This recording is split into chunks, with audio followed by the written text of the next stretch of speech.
Hello, I'm Bud McCord. I'm here in Brazil, South America. It's February 24th, 2021. Welcome to Food for Thought, Thinking with Jesus.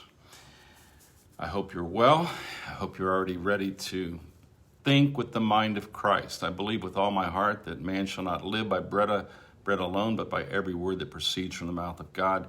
And I believe every Christian can learn to think with the mind of Christ. It's a liberating, beautiful experience. Not easy, but it is worthwhile. Let me read the devotional for today and we'll get started and then we'll think together with Jesus. Romans chapter 8, verse 6 says this, "For to be carnally minded is death, but to be spiritually minded is life and peace." I want to read that again. The contrast could not be more clear, but I want to read it again. For to be carnally minded, to think with the ways of my mind apart from God, to be carnally minded is death, but to be spiritually minded, to be thinking with the mind of Christ, is life and peace. It is very easy to follow some thoughts that we have and go back into the darkness. Suddenly, without realizing it, we have returned to a dark place where we once sought refuge and relief from the pressures and dissatisfaction of daily life. We stay for a while in the darkness. We know we should return to the light, but we want to stay just a little longer. We know we left Jesus in the light because we can hear his voice calling us back into the light. Eventually, the darkness leaves us with nothing that satisfies, and the Spirit of Jesus in us inspires us to return to the light. The short relief and refuge of the darkness leaves us disappointed and feeling a sense of embarrassment and failure. When we leave the darkness, we find Jesus waiting for us right where we left him.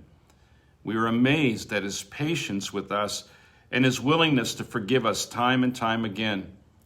He is the light. The light always defeats the darkness. Jesus only wants us completely free.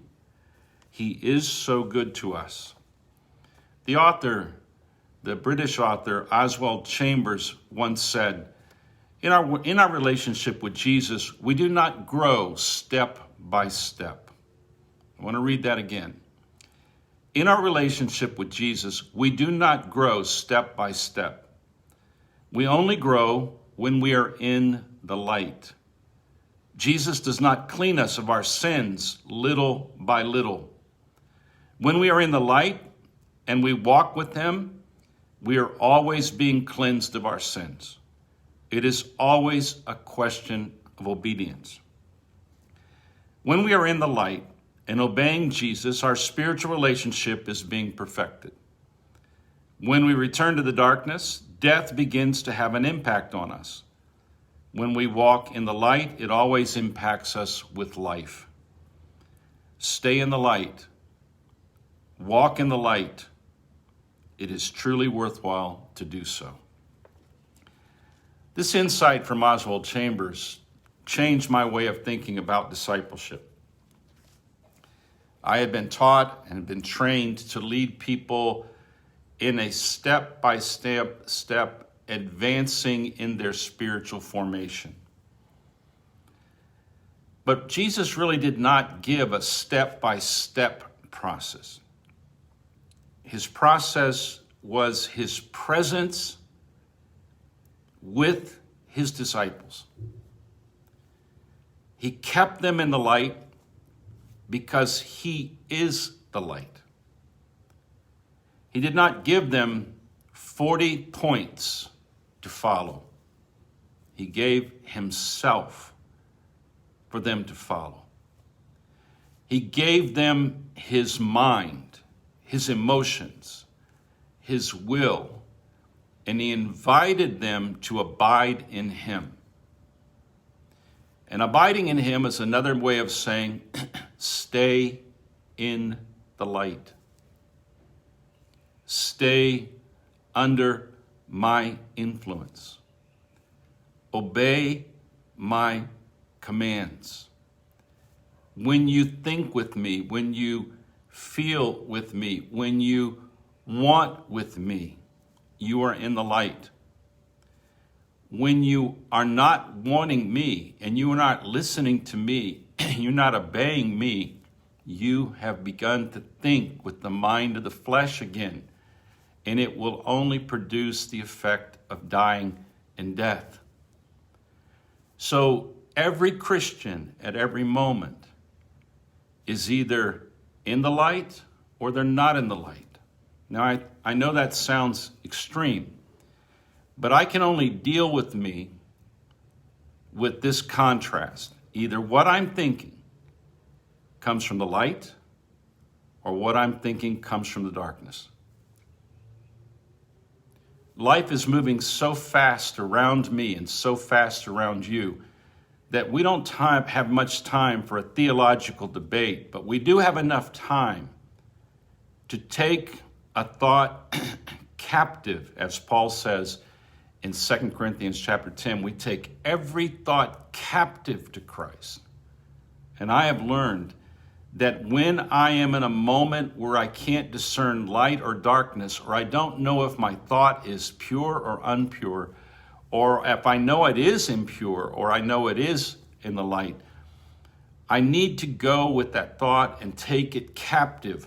And the idea of taking it captive means I have a responsibility to capture that thought and take it to Jesus, to see if it originates in God. I'll give you an example.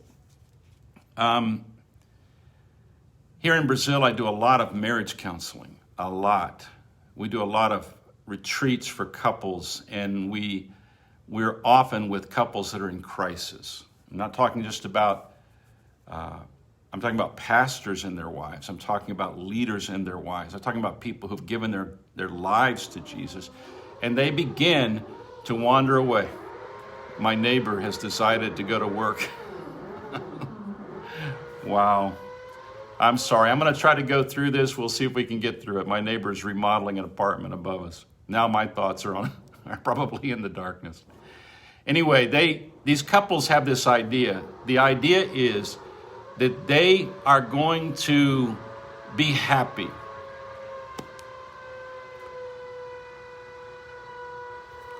I don't know if I can get past that today. They're going to be happy. So happiness is their goal. And we take the thought of happiness, and they will say to me, I deserve to be happy. I deserve to be happy. Is that thought from Jesus? Take that thought. I deserve to be happy. You know what they do with that thought here in Brazil? They use it as a justification to end their marriages. Rather than go to Jesus and talk about marriage and talk about forgiveness and talk about other things, they go, I'm done, Pastor McCord. I'm done. I deserve to be happy. It's almost like that statement can just shut down everything. There are so many thoughts like that. I want to encourage you today, and I don't know whether I can get past the noise of my neighbor right now, but I want you to know this. Every thought that you have, every thought that I have, you are responsible to take that thought to the light. You are responsible to take that thought to the light. If you will practice this little thing, I asked Jesus this, Jesus, do you agree with this thought? You know how you have the thought, I hate my neighbor. My neighbor is always making noise. Jesus, can I hate my neighbor? What do you think he says to me? No. He probably will say to me, you make noise too. You're not really that different than anybody else, bud. You take the thought, you take it captive, and you become free. When you turn the thought over to Jesus, he will give you the truth. And now the question is whether or not you want to obey the truth. That's where it gets harder. One last thought that might help. I remember many years ago, I met a pastor who was a specialist in a very difficult area of ministry to people. He restored fallen pastors. He restored his ministry. He and his wife restored families that were destroyed because the pastor had committed adultery. There are not a lot of people lined up to take on that task. And he said this to me. He said, Bud, I've discovered this about men who fall into sin. He said, it's all in their thoughts. He said they get tired, they're weary, they're frustrated, and they're lonely, because being a pastor sometimes can put you in a situation where you're very lonely. Who do you talk to? Who do you talk to about your own failures? And he said this, he said, pastors usually fall because they're lonely and they're tired, and then the devil plants in their mind that they deserve to be happy, and they deserve to be wanted and needed. And then he says this, the sins of your youth rise up to embrace you. And I said, what? What do you mean by that? He said, the way you escaped pain in your youth, the way that you ran away from pain in your youth becomes a pattern. And he says, when you're really tired and you're really lonely, then it rises up and it says, I'm good for you.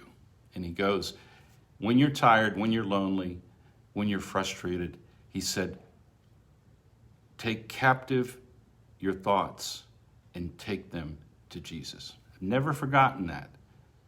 And now when it's my time here to work with pastors who are in the same kind of situation, I always talk to them about learning to take your thoughts captive to Jesus. I hope you'll think on these things and think with Jesus. Thanks for being patient. I'll be patient with my neighbor too. God bless you. Have a great day.